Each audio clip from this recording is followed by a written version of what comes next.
The Magic of Thinking Big by David J. Schwartz. Summarized by Vic Simon and voiced by Uyo Uyo. When I was finishing from the university, I had a lot of classmates who worried about life after school. Some of them bought new suits they would soon be wearing to job interviews, while some were dreaming of climbing the tall corporate ladders that lead to nowhere. Well, none of that got to me. Why? The reason none of that got to me was because I already had the dream of becoming a billionaire, and I knew that climbing the corporate ladder makes no one a billionaire. All I positioned my mind towards then was the fact that I couldn't be stranded. I believed I could always get anything I wanted out of life.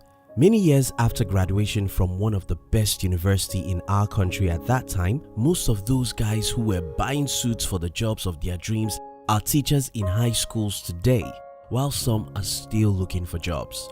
One major reason why these people and many others in our world today are finding it difficult to get ahead in life is small dream and self-doubt. The first major lesson in David Schwartz's The Magic of Thinking Big is you can't hit a target you can't see. If your dream is small, your life will be small. By the way, if this is your first time on our channel, welcome and consider subscribing because we'll help you to read all the world's best books under 7 minutes. Let's move to the second lesson. Almost all of us have people in our lives who think they are our friends. The problem with these people is that they only remember to get in touch with us when they need us to get something done for them. Just the other day, my friend was telling me about a particular man who only calls him whenever he needs his help. If you are one of these people who get in touch with your family and friends when you need them, let me tell you this: those family and friends will soon block your contact. Nobody likes to be in a parasitic relationship, and nobody likes to be taken for granted. From today on, I advise you to value the relationship of people in your life. The second major lesson in the magic of thinking big is be genuinely interested in people, for one day you may need them to put you out of a prison. Did I just say prison? Sorry, I mean problem. Almost all the young people I know are negative about our country. They believe everything about the country is bad.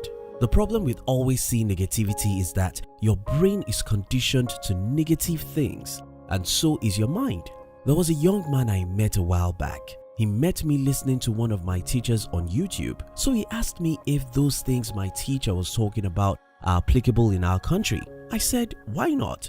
He then told me that our country is different from theirs, that in their country they help each other and the government helps them. To drive home his point, he told me about how he went to a financial institution to get a loan for his startup, and they told him he would have to pay a certain amount monthly, an amount he considers outrageous. I quickly asked him how much he was saving every month from his salary, to which he answered nothing. I asked him whom he thought helped Bill Gates finance Microsoft. What about Richard Branson, Mark Zuckerberg, or Peter Thiel? He had no clue. The problem with being negative is that you will never see problems as opportunities. To a negative man, everything is dark. If you are negative, you can interpret everything around you to be working against you, while some people are seeing the very same things as opportunities to create solutions and build wealth.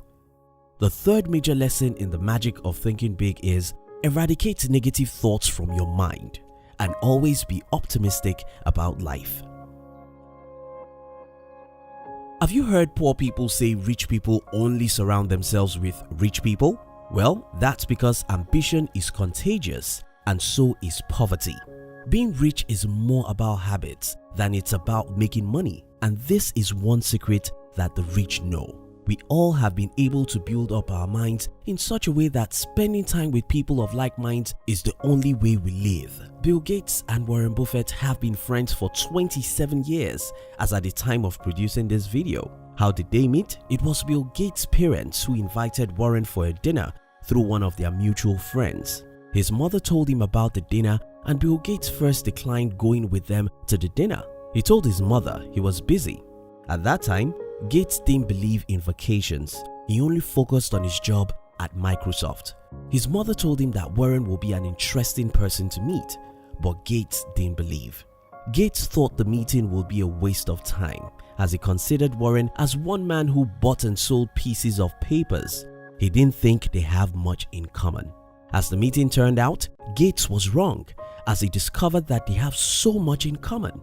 They became best of friends ever since. Every rich person I know spends time with people who believe in what they do.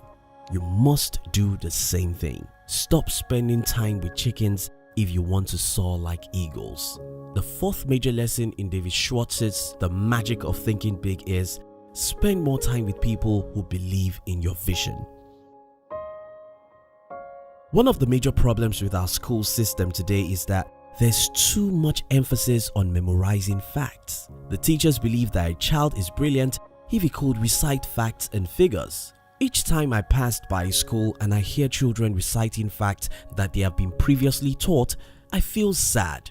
The question I ask is, why does a 5-year-old need to memorize all the names of governors in the country when most of these governors would have left before she turned 10, even if they will still be in power?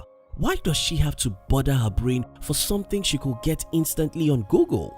I think everyone should use their brains for what neither Google nor calculators can do.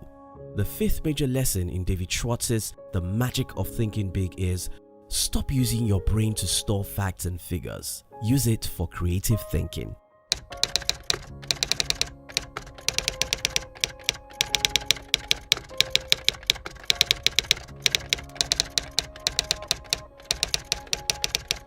Now, let's discuss. What lessons do you think I missed in this book? What points would you like to add? Which other good books would you like our team to summarize next? We love to receive your comments. If you love this summary, our team will be very happy if you can like this video and share it with your friends on social media. And if you've not subscribed to our channel, subscribe now and turn on the notification, because we'll help you to read all the best books in the world within 7 minutes. We love you.